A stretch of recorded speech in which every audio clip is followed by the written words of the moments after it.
Welcome to Poland Daily History. In this episode, we'll take a look at Germany's decision to disband the Centralna Rada, the Ukrainian parliament of the Ukrainian People's Republic, in April 1918 and replace it with the German marionette Pavlo Skoropadsky. So, on April 29th, the Germans decided to disband the Centralna Rada, completely get rid of it, and instead they put in power Hetman Pavlo Skoropadsky, who was an aristocrat, an old soldier of the Imperial Russian Army. He wanted to create an alliance of mainly landowners with a conservative view that were completely against the ideals of both the February Revolution and also the later rulers in Ukraine, the Centralna Rada, which had been dominated by non-Bolshevik leftist social revolutionaries, the equivalent of the Mensheviks that were particularly active in Ukraine. So with this, there was a very swift reversal in Ukraine in the months of May and June of 1918. All of a sudden, these policies of land reform, for example, were out the window, which disillusioned a lot of Ukrainian peasants.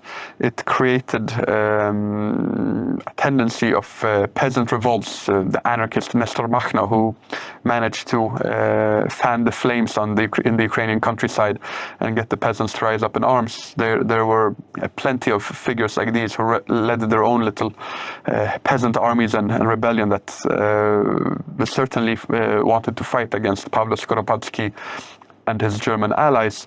However, Skoropadsky, even though he was in power only for the summer and the first few months of the autumn, he did manage to achieve quite a lot for Ukrainian statehood in those short days. There had been somewhat of a surge in patriotic feelings among at least the city-dwelling population. He had managed to introduce a very efficient administration. He established a lot of diplomatic relations with countries across the world.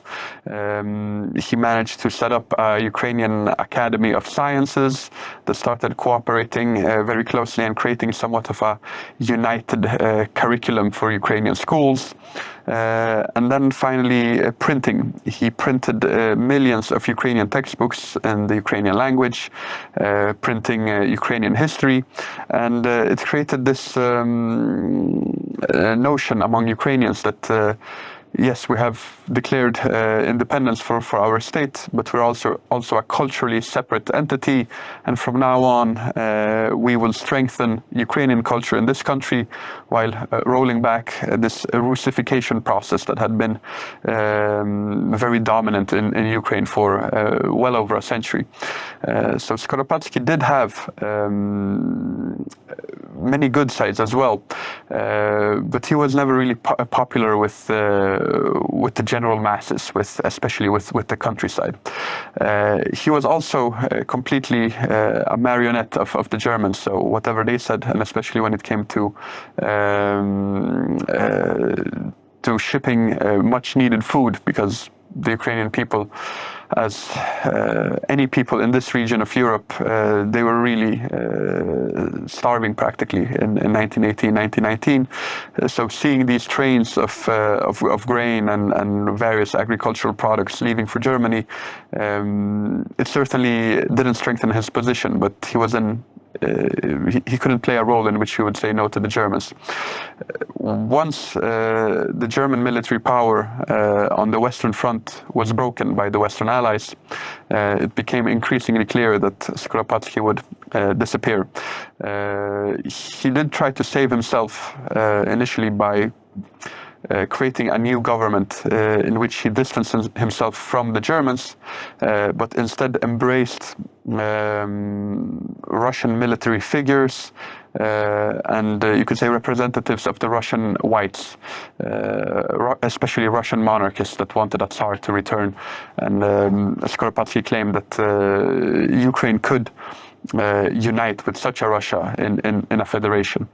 This angered Ukrainian nationalists as well. They started plotting against him and were getting ready to overthrow him. However, the events on the Western Front overtook their plans, and once the armistice came into power on November 11th,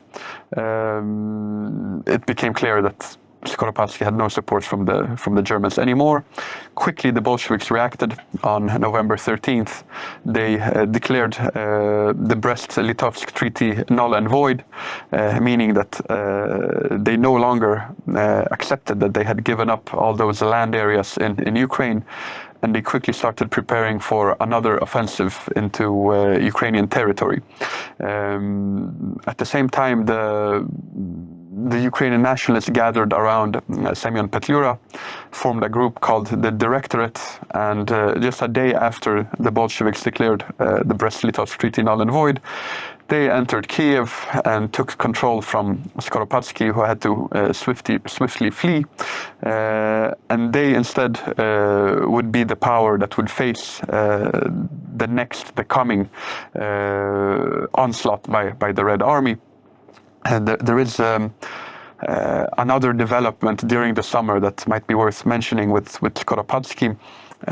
He had entered into negotiations with, as I mentioned, he established diplomatic contacts with many countries around the world, but he also started waging a foreign policy that focused on allies in the close neighborhood. He created an agreement with the Belarusian government. In 1918, we had the establishment of a Belarusian government that wanted freedom for Belarus. They were quickly thrown out of the country by the Bolsheviks, and fled into Poland, where they created a government in exile. Later on, the Poles would start battling the Russians, and this would lead to the Polish-Bolshevik War, in which the Belarusian government in exile, as they were taking back territories in Belarus together with the Poles, they started having influence in those areas. So Skoropadsky and this Belarusian government, they created relations. They even opened up a representative office in Kiev for the Belarusians, and it was a start of relations between independent Belarus and independent Ukraine. Something which, unfortunately, today, with the situation we have with the war, has completely broken off. But for many years, especially with the governments in exile after the Second World War, there was this very close relation between Belarus and Ukraine. Adam, I'm sorry, I'm just going to have to stop you there. As usual, the clock has defeated us, but we will pick up the story next time.